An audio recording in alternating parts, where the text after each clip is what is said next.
Hello, and welcome to Minding the Forest, a podcast of the Louisiana Forestry Association.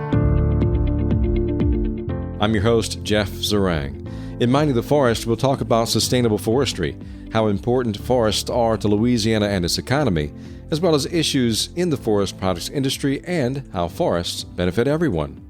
We have with us today Richie LeBlanc, President and CEO of Hunt Forest Products. He's also President and CEO of LaSalle Lumber. Richie, glad to have you here.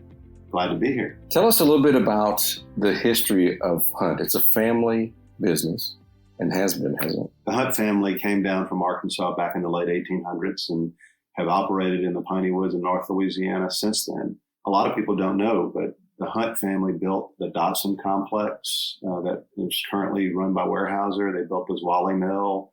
They've owned and operated multiple mills across the state up until 1973. When the company was sold to Willamette Industries, and there was about a 5-year no-compete agreement, and just about 5 years to the day in 1978, Alec Hunt left Willamette and started up H&C Veneer, which was the beginning of the modern-day Hunt Forest products that we see today. H&C Veneer is our plywood mill down in the Pollock area, and then we also have a hardwood sawmill in Alla. Our newest facility is in Urania, Louisiana. That's the partnership mill with Tolko. And then we've recently announced the new sawmill that will be in Bienville Parish in Taylor, Louisiana. It's a long-time local business, Louisiana business. It is unique in that it has sustained itself through good and bad times of the forest products industry. What has been the challenge through the times when the economy gets a little rough? Well, from my perspective, I came on board in 2016, and we've seen the lows of the building products market since then, and we've seen some of the all-time highs. I will tell you, 2019 prices were down. The challenges are just, making sure that our cost structure is intact, that we continue to be low-cost producer at all of our facilities. And then keeping people engaged and continuing to train our people through those downturns. A lot of folks will leave when the oil field is doing well. They'll chase that hourly rate. And so keeping people engaged, keeping them at the mill or at the mills is real important for us. And, what that does, it allows us to sustain that pipeline of leadership, of knowledge. And, we've got some 42-year folks down at our Pollock plywood facility, been there since day one. And the knowledge that those folks have are just tremendous. They're teaching the young folks, and that's how you sustain the business over time. Hunt Forest Products has established a partnership with a Canadian company, Tolko. You all built the first lumber mill in Louisiana in a quarter of a century. Opened it up just a few years ago. It is fascinating how quickly you can reassess what the market needs and be able to supply those needs. And that's the unique part about that plant, is it not? It is. It's the technological advances that have been made in the lumber industry at these lumber mills are just incredible. When you walk through an older mill, our Alla hardwood facility we've got a head rig and a resaw. It's a band mill operation. And that all sawmills used to be that way, where you go from that very labor-intensive type of facility to a facility where nobody touches a stick of wood through the sawmill. I mean, it's all automated, and it's from the graders to the stackers, the sorter, everything is automated. So theoretically, we should not be touching a stick of wood, although sometimes we have to.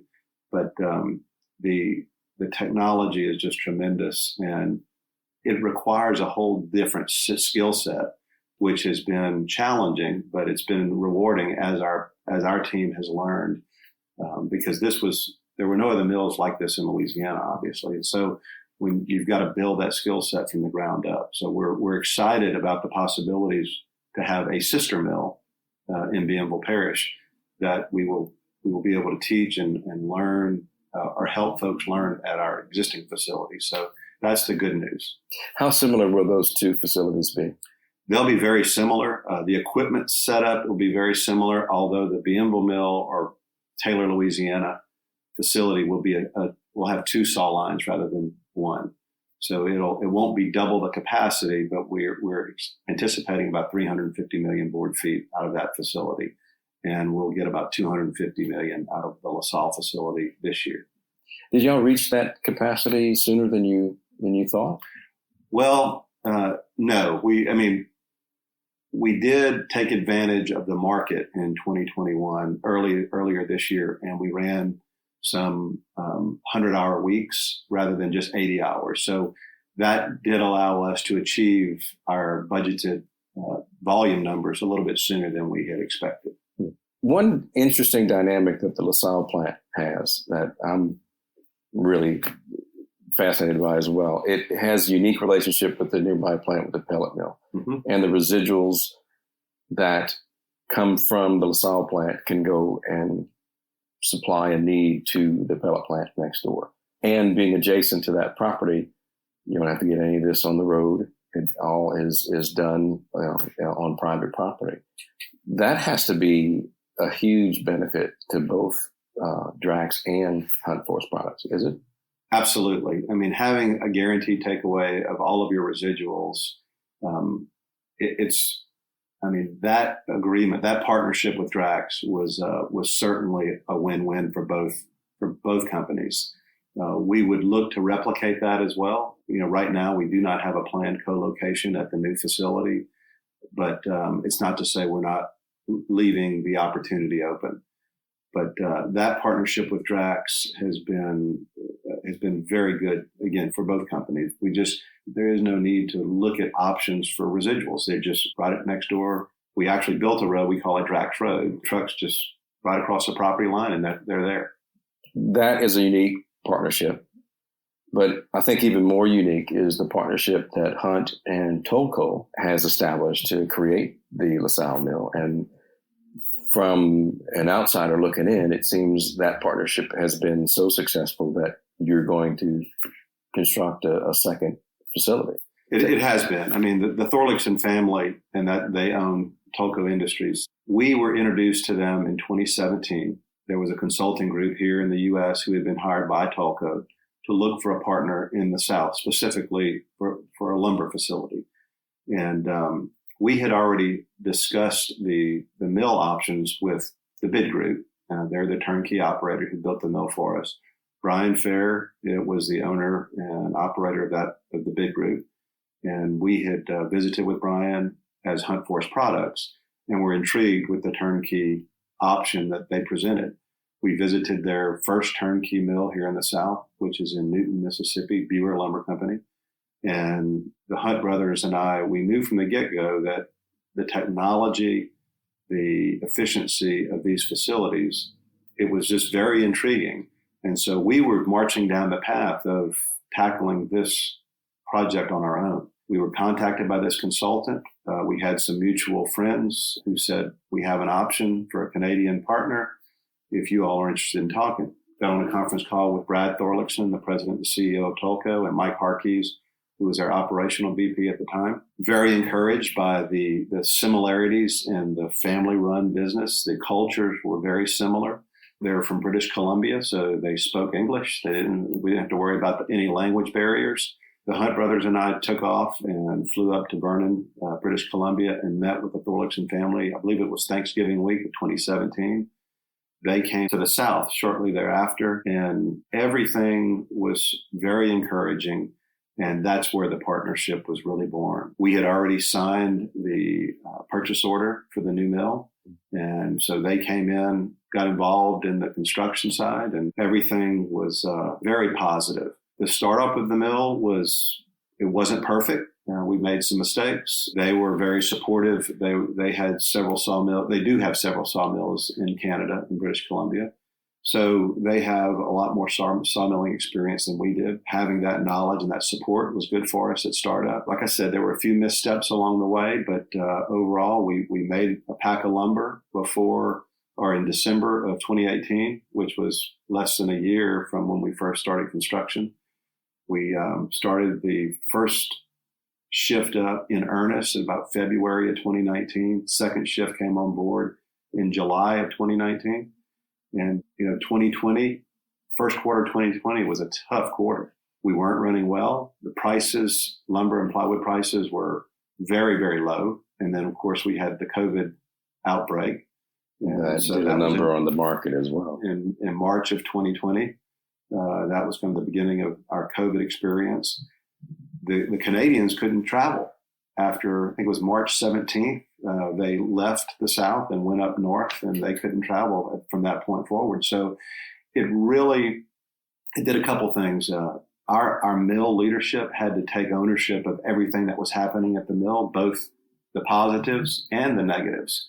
There wasn't anybody to blame anymore. So they really took ownership, and we turned the mill around, started running very well. And then in April, third week in April, prices started moving forward, and they didn't look back for a long time. I mean, in 2021, prices have been great, obviously. I think everybody knows that. But 2020, first quarter was rough, and then things changed. So we were fortunate that the mill really started running well right when the market came to us. I think that might be a misconception of some people. They look at the markets sometimes and see, well, things are really down. So a landowner, for example, you might hold off a little bit, but you guys still have to produce. Mm-hmm. And so when the market is favorable of the manufacturers, it's more catch-up time than it is seen as anything that is hugely profitable.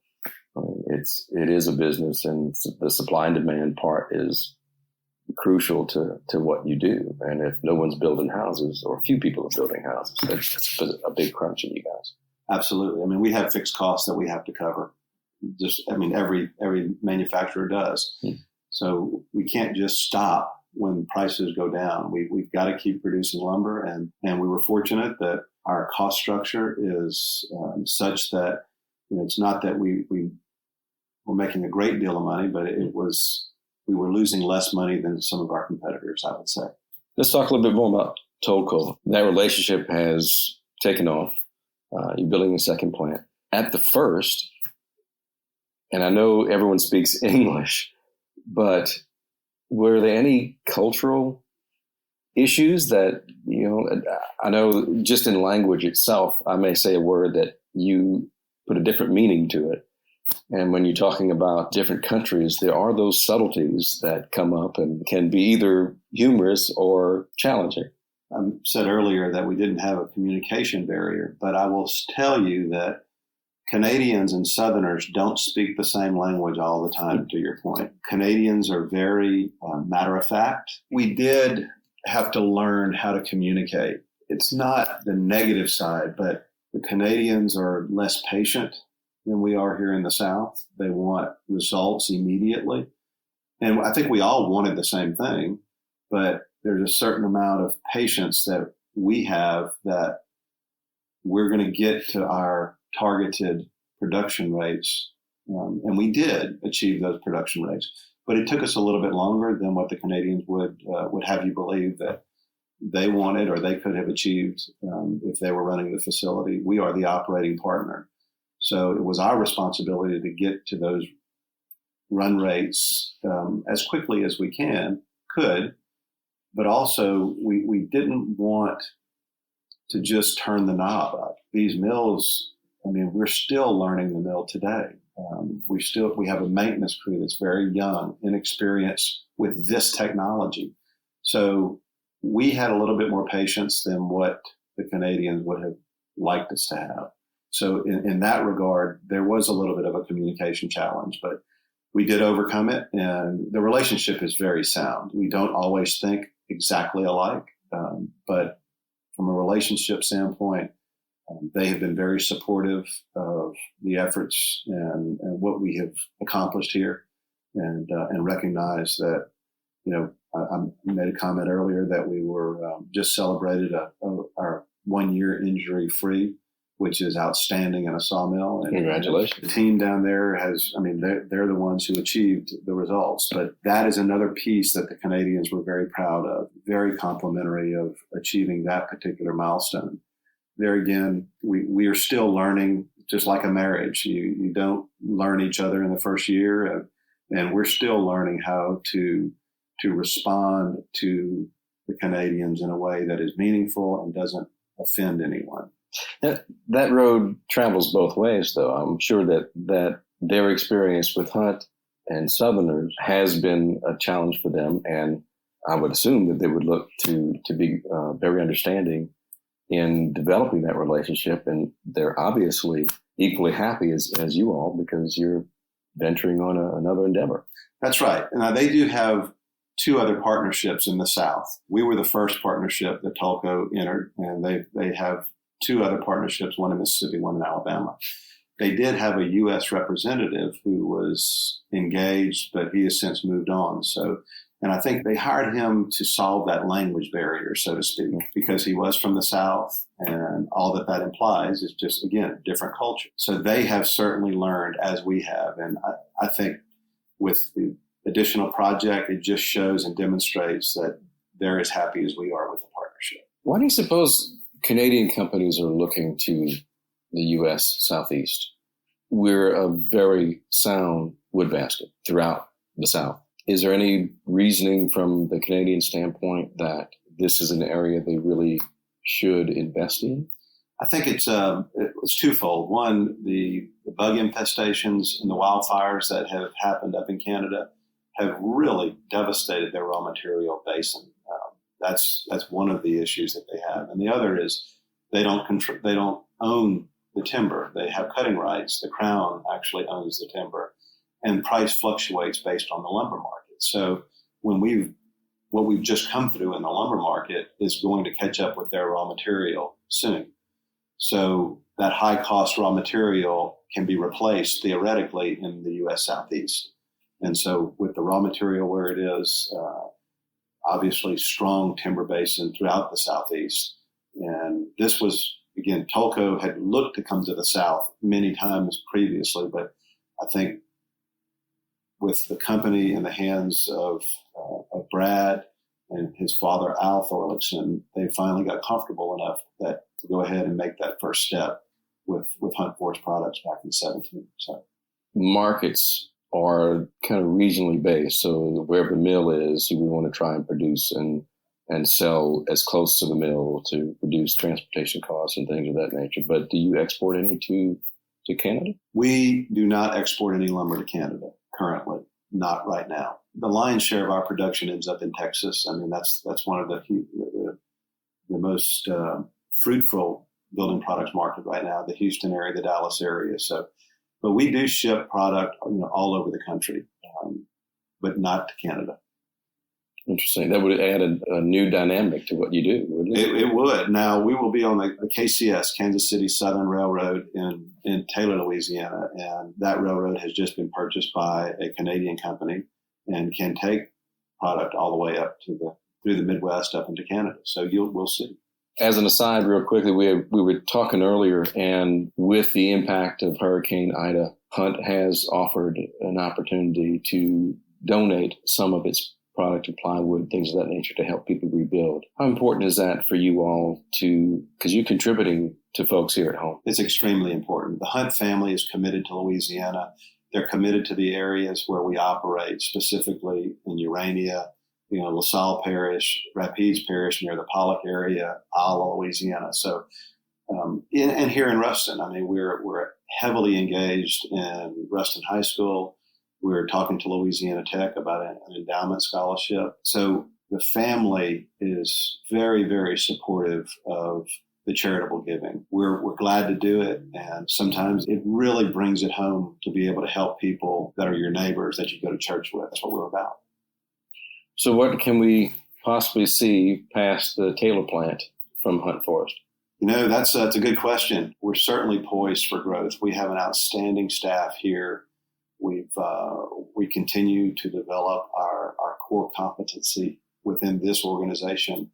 And the Taylor Mill will be a big bite for us. We'll need to digest that one and continue to learn LaSalle.